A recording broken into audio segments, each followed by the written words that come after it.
Hello, my name is Lawrence Keffer. I've been here at Bethel close to 10 years now.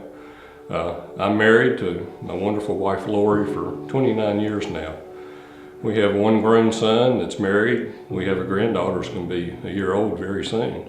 A little bit about me is I'm a retired firefighter from Salem Fire Department with 27 and a half years service. But before that, I was a volunteer in a little community in Giles County. Sort of grew up around firefighting, so I knew what I wanted to do. And I reckon probably part of it is that, I just like helping people. There's a saying in the fire service that what you see, what your eyes see, your mind won't never forget.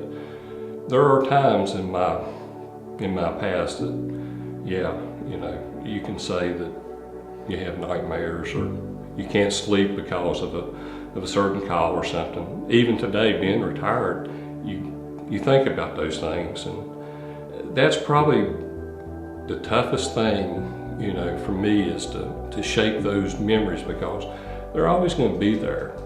Also, with those bad calls or bad memories that you have about it, man, there's all kinds of good ones. The person that you helped out that comes back by the station days later and thanks you, or brings you a plate of cookies or something, we don't expect that, the pat on the back, hey, it's my job, I enjoy doing it. One of my favorite verses, and you'll probably ask any firefighter that's a Christian, will probably tell you, is John 15:13. For no greater love than a man to lay down his life for his friends. I had that wrote on my helmet on the inside. I looked at it a whole lot. Years and years of being in this type of stuff. There's a depression that goes along with it. And it not only started there, but also when my grandparents passed. And that was really the first real close people that I was around that I lost. How do I deal with this? And I sought out counseling, and even, the main one was my pastor. But like I said, when I started losing close family and close friends, I never really knew what a depression felt like until things like that started. I just started withdrawing from things from time to time, especially after I lost my grandmother. It's like, I really don't want to be bothered, just leave me alone. And seeking, like I said, seeking out counseling, it was probably the smartest thing you do. Some people don't do it, they're scared of what people might think. And I felt that way for a long time. Then my best friend was killed in a car accident. I really sunk about my lowest part, where I just withdrew from everything. Never really wanted to be around anybody. I mean, I took off work for, quite a while, because I just didn't know how to deal with it. And even the people I would reach out to, I wasn't reaching out to. They was reaching for me, but I just didn't want to reach out to them. But then I realized that, I got to have some kind of help. So I reached out and got it. I do well. And I see counselors all the time. I mean, even, after bad calls over the years that, I'm not ashamed. I don't mind calling and say, hey, I really need to talk to you. And, if I couldn't at the time, I'd reach out to a pastor. And, everybody's willing to, to talk to you. But one thing I found over the years is, if you stay busy, you're a whole lot better off. I take care of a church here in town, College Lutheran. I've been there for 21 years. It keeps me busy on my days off. They always say an idle mind is the devil's workshop. I don't have an idle mind. It stays rushing all the time.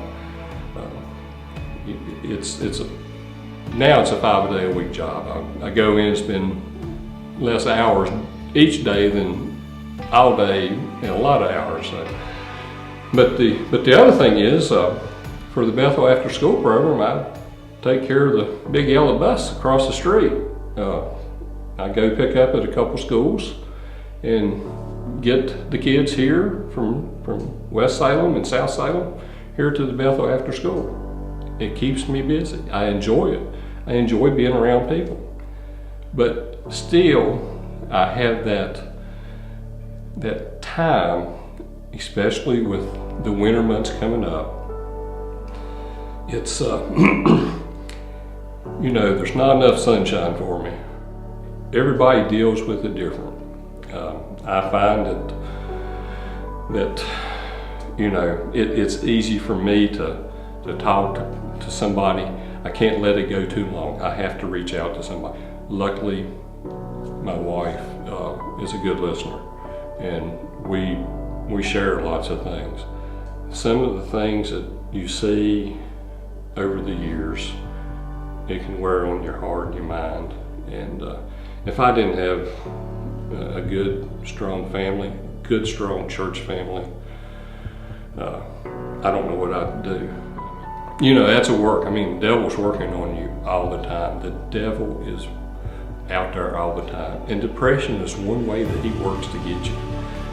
But I conquer it. I take care of it the best I can. And guess what? So far, I'm more than above water. I'm staying afloat, and I know who helps me stay afloat.